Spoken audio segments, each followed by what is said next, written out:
Okay, so welcome back. We just got through the valid secular policy test, which provides a low standard, makes it pretty easy for the state to regulate religious action. Let's move on now to take a look at the test that replaces the valid secular policy test, which is the compelling interest least restrictive case, least restrictive test that's developed in the Herbert v. Werner case. As we stated before, it creates a much higher, stricter standard, making it much more difficult for the state to regulate religious action. So let's look at the facts of this case. Okay, so let's talk about Herbert v. Werner. This is a case about Adele Herbert, and that's her picture there. And this is Adele Herbert worked in a textile factory for her entire life. She lived in South Carolina. She worked as a spool tender in a textile factory, and basically, worked, for 35 years. Her work schedule was Monday through Friday from 7 a.m. to 3 p.m. At her factory, they did have an option to come in and work on Saturdays, but Adele Herbert never wanted to work on Saturdays. And the reason is because she was a Seventh-day Adventist, and Seventh-day Adventists worship, their Sabbath day is not Sunday, but Saturday. So because of her religious beliefs, she could not work on Saturday. Well, after 35 years, the factory decided that those optional Saturday hours became mandatory and that all employees needed to work on Saturday. And she wasn't able to work on Saturday because of her religious beliefs. And so after 2 months of not coming in to work on Saturday, and she told her bosses she couldn't do it because of her religious beliefs, she was fired. She looked for other jobs in the other textile mills within the community. And while she was offered those jobs, they all had Saturday mandatory overtime. So she didn't take those jobs because she couldn't work on Saturday. And so she did what any other unemployed worker would do. She applied for unemployment insurance benefits. And so she applied for those because she wasn't able to find a job. And then the state of South Carolina denied her those benefits. The reason that they denied her the benefits was that they said, look, you do have a job and you can find a job. In fact, you got job offers, but you declined those job offers. And there was no real good reason for declining those job offers. And so the only people who get unemployment benefits are those who look for work and can't find work, but you found work, so you're not eligible for unemployment benefits. And so she sued the state of South Carolina, basically saying that her freedom to exercise her religious beliefs was violated because she basically had to choose between her religious beliefs or her job. And that and because she was denied these unemployment benefits, that it was basically the state was coercing her to work on Saturdays. The state disagreed. The state basically said that they had a legitimate reason for denying her the benefits. And the legitimate reasons is that we can only give unemployment benefits to people who deserve them. And that if people look for work and are offered for work and refuse to take the work, they're basically frauding the state of unemployment benefits. They don't deserve those. And so that the state has an obligation to prevent fraud. And so by granting her an exemption, it could open the state up to a bunch of fraud. And so the denial of the benefits was a legitimate government. There was a legitimate government reason for denying her those benefits. And so this case comes to the Supreme Court. And the case before the Supreme Court is, may a state deny unemployment benefits to persons whose religious beliefs preclude them from working on Saturdays?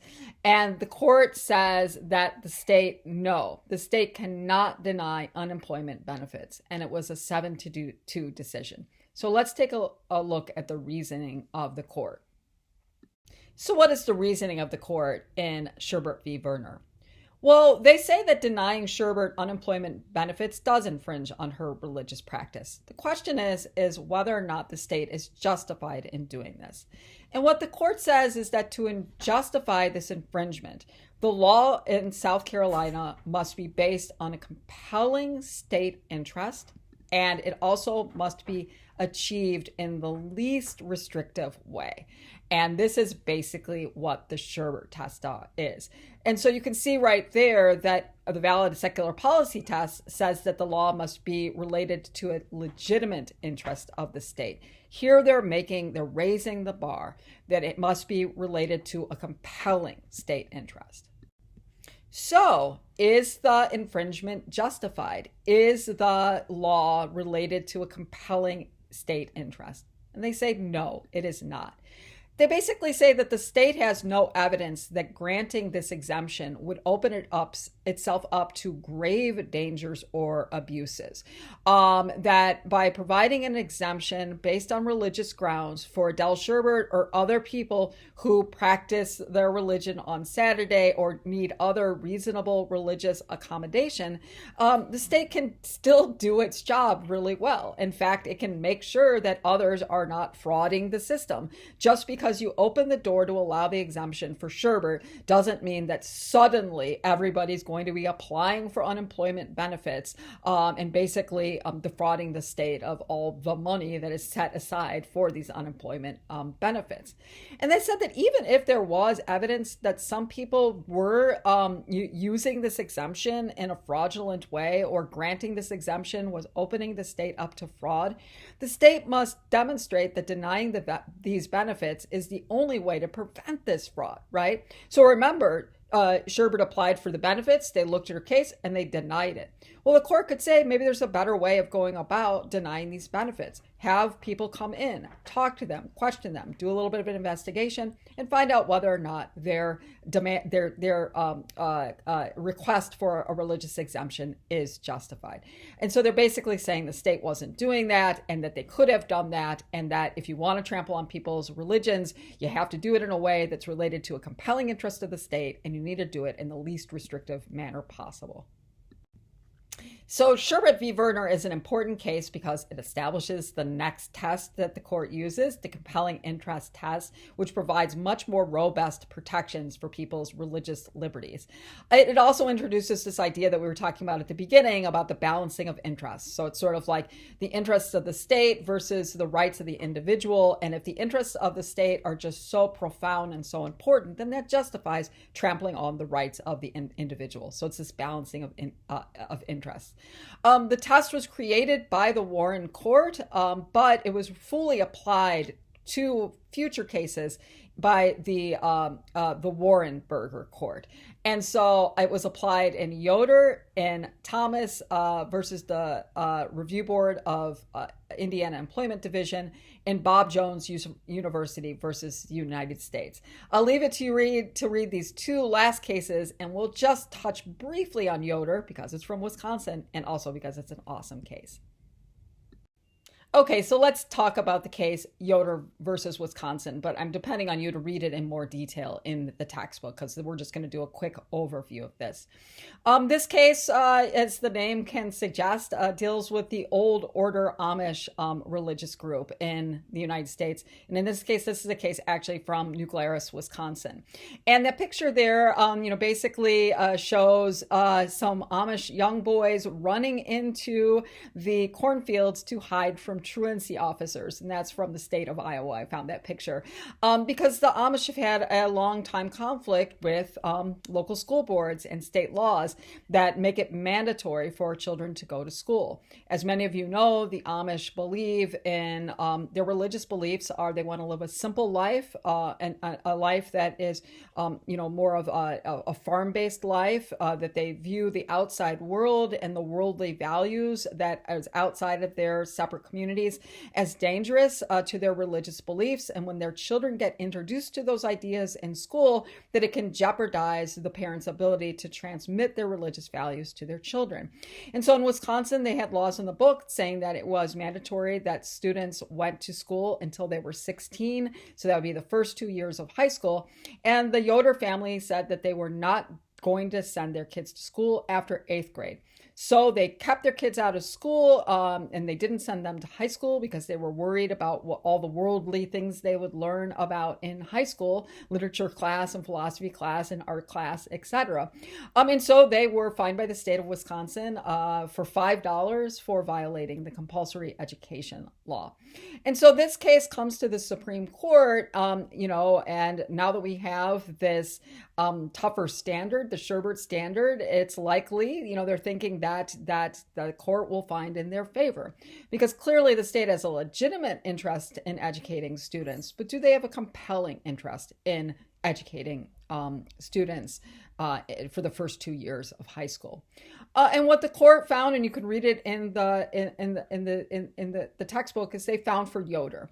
They basically said that when you do the balancing between the state's interest in educating students for the first 2 years of high school versus the impact that forcing their kids to go to school in high school, the impact that would have on the Yoder's family's ability to practice its religion, they said the rights of the individual to practice their religion was greater than the interest that the state had in educating educating students. And this is an interesting case because, really, you could sort of, the state was making the argument that the state has a compelling interest in educating students through high school, at least the first 2 years, that in high school you learn these skills so that if these children ever left the Amish community, they could use the skills they learned in high school so that they wouldn't be poor and they could get a job and they wouldn't become a ward of the state. And they basically said that, that it was a compelling interest, but the state felt that the impact that it had on the families was just so grave that the religious interests of the family triumphed over the interests of the state. So it really is an interesting case because it really just shows the strong and robust protections that people's religious liberties receive under the Herbert test. Okay, so as often is the case that we have a pendulum with the court, right? So initially we create the Cantwell test, the valid secular policy test, and then the pendulum goes to the other side and really has these robust protections of religious liberties under the Herbert test.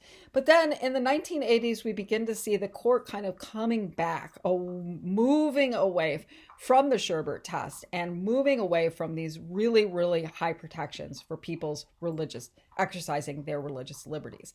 So you'll read in the textbook that starting in the early 1980s, it seems as if the court begins to move away from the Herbert test, right? There seems to be, and the court's more conservative as well, which is kind of interesting because you would think, well, conservative court members might want to really robustly protect religious freedoms. But on the other hand, oftentimes conservatives, right, it depends on how you sort of define conservatives. In the textbook, they talk about conservatism can also be like supportive of the state, right?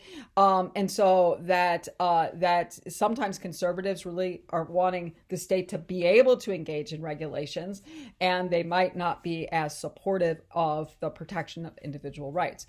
So we see the court sort of shift back and move away from the Herbert test in the 1980s. I'll let you read these three cases, or those two cases in the textbook. The U.S. v. Lee and Goldman v. Weinberger, because the textbook will talk about how the court is moving away from the test. But the test finally meets its demise in 1990 in the landmark case, Employment Division of Oregon v. Smith. So let's take a look at that case. Okay, so let's talk about Employment Division of Oregon v. Smith and the demise of the Herbert standard. This is an interesting case. It centers around the use of peyote.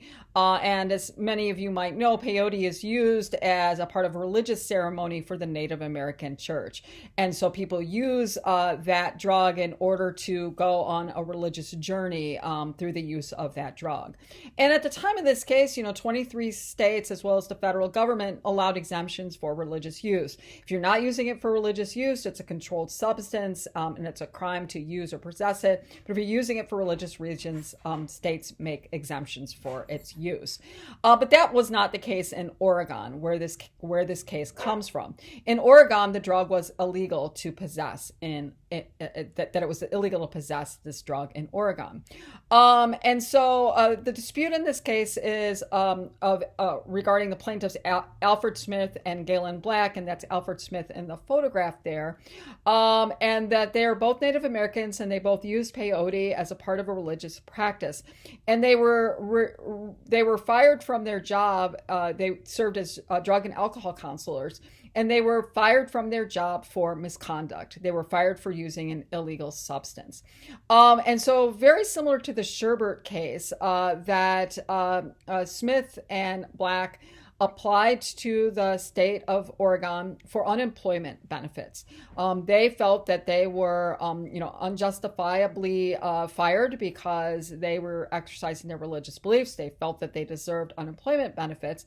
But the state of Oregon said no, that they didn't deserve unemployment benefits because they were fired for cause. They were fired for misconduct. And if you're fired for cause, you don't usually get unemployment benefits. So the background on this case is very similar to that as the background to the, in terms of the question before the court, as the Herbert case. So the question before the court is, may a state deny unemployment benefits to those who lose their jobs because they violated a general law, even if that action that was taken was based on a religious conviction, right? So very similar to the question before the court in Herbert v. Werner. However, the outcome is very different. The outcome, it favors Oregon. It doesn't favor the people who are using the drug for religious reasons. It doesn't protect religious practice. And so basically, yes, Oregon may deny unemployment benefits, and it's a 6-3 vote. And it's the famous Justice, Associate Justice Antonin Scalia, a conservative, who writes the opinion of the court. So let's take a quick overview of the reasoning in that case. Okay, so let's look at the reasoning of the court. And I know that, I've said that reading opinions is relatively easy, and it can be, but opinions from Justice Scalia can sometimes be hard to follow. So that's why I'm going to do a more comprehensive outlining of the reasoning. Okay, so this is all from his opinion at the court's, the majority opinion of the court. And I do want to encourage you to consider doing your case brief on this, and hopefully this little outline will help you sort of, be able to get yourself through the opinion. And so, Scalia says that the court has never held that an individual's religious belief excuses him from compliance with an otherwise valid law prohibiting conduct that the state is free to regulate. So they're basically saying we have this long tradition starting in Reynolds, Prince, reaffirmed in Braunfeld and Lee, that basically says that religion is no excuse for complying with the law. And then he says the only time that the court is actually allowed these exemptions are in these so-called hybrid cases. So he does some sort of, kind of legal maneuvering here. And so when you look at Cantwell, where they, basically provided an exemption, it was because speech and religion were at play, a hybrid case, like two liberties at once. And that in Yoder, where there was an exemption, it was parental rights and religion. So it's only in these hybrid cases where that we've found these exemptions. That's his reasoning, for this. And so he's basically saying that it's the standard that's used in Reynolds is what applies here, right? So that low level, right? Remember, United States v. Reynolds is the case that deals with the Mormon who gets in, is charged with a crime for polygamy. And it's where we get the belief action distinction. You can believe what you want, but you can't, but if you put it into practice, the state can regulate that, right? And so he says basically what we determined in Reynolds and reinforced in Prince and reinforced in, other cases, that's the standard that applies. The standard that's used in Reynolds is what applies here. People are not exempt for valid and neutral laws because of religious beliefs. And that he says that we don't consider balancing government interests with an individual's spiritual development as a sound policy, especially when it relates to criminal law. And in this case, it was criminal law because it was about a controlled substance. So basically, doing this allows a person to pick and choose the laws that they want to follow, and it permits an individual, by virtue of his belief, to become a law unto themselves. That basically they get to decide, based on their religious beliefs, what laws they want to follow and what laws they don't want to follow, and we don't want that to happen. So you can see here in the reasoning, it brings us all the way back to Reynolds, all the way back to really Cantwell, where it's like, all the state needs is a valid reason, and if they have a valid reason for curtailing your rights, then they can curtail your rights. And so the pendulum swings all the way back in Smith. The reaction to the decision in Smith and getting rid of the Herbert standard was negative. A lot of people were angry that the court moved the pendulum back towards allowing the state to infringe upon people's religious liberty. And there was a response to the decision in Smith that you'll read about in your textbook. So in response to Smith, Congress passes what's known as the Religious Freedom Restoration Act. They passed that in 1993. And basically, it codifies the compelling interest standard into federal law. So it basically means that if federal law is going to trample upon somebody's religious exercise, that the federal law can only do that if federal law it has a compelling reason for doing it and does it in the least restrictive manner. And states started passing their own version of the RFRAs, particularly when the Supreme Court argued that the congressional Religious Freedom Restoration Act did not apply to the states. And so states got on board and started passing their own state-level RFRAs in order to codify that higher standard into the state law. That's sort of where we stand today. Okay, so in conclusion, I just want to raise a couple of things to think about. One of the things I think is really sort of interesting about the shifting standard is the role that ideology plays in religious liberties and supporting of people's religious liberties. Following Smith, it really was the liberals that were most offended by the Smith decision. And that could be in part because oftentimes these higher standards, the Herbert standard, was used to defend minority religious groups like Seventh-day Adventists, Jehovah's Witnesses, in the case of Smith, Native Americans practicing their religion. And so following Smith, it's the liberals who were most offended by the Smith decision and really were supportive of returning to the Herbert standard, the higher standard. Now, that's really not the case today. That's really changed. The ideological landscape has sort of changed in terms of who's going to be supporting the higher standards. Today, many liberals are really more supportive of Smith, and it's conservatives who are critical of Smith. For liberals, they're more supportive of the Smith standard, basically saying that a person shouldn't be an island unto themselves just because of their religious beliefs, that all people, we really shouldn't have a lot of religious exemptions, that if the law is valid and neutral, that it should apply to most everybody. We shouldn't have a lot of religious exemptions. And that's because of who's getting the religious exemptions these days. So back in the day, it used to be more minor religious groups that were getting the exemptions. Today, the people who are getting the exemptions are Christian conservatives.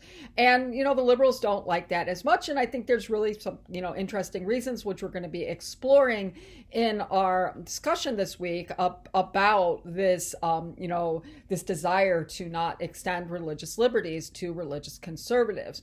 And we see this play out in two cases, one of which is the one we're going to be talking about in your discussion this week. And so a lot of times Christian conservative values that they can run up against civil rights and people's the demands that we place on government, that we treat people equally in a non-discriminatory manner.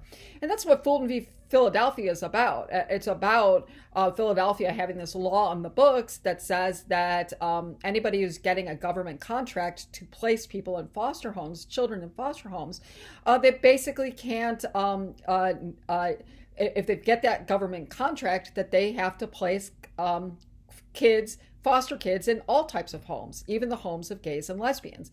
And Fulton v. Philadelphia, as you're going to find, is where Catholic Social Services says, nope, it's against our religious beliefs. We don't want to place foster kids in in the homes of same-sex couples. And so liberals were against that, right? Sort of saying, no, you got to abide by the law, right? That we don't want to provide these exemptions for a conservative Christian belief.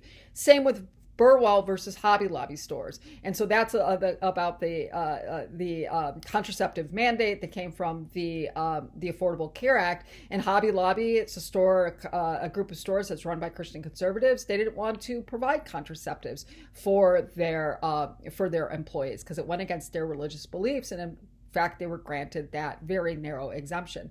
And liberals have been sort of against that. And we see that today. It's even, continues to be relevant today because about religious freedoms and exemption from public health mandates that are related to COVID's, religious exemptions for not getting the vaccine or wearing masks or religious gatherings.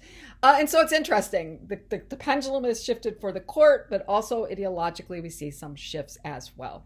All right, that's it for me. Thank you so much for listening. I know this was a lot of material, but it's a lot of material to cover. And if we were in class together, you'd be sitting there, in class hearing the lectures. So at least this way you can listen to them on your own time. Thanks for paying attention, and I'll talk to you again soon.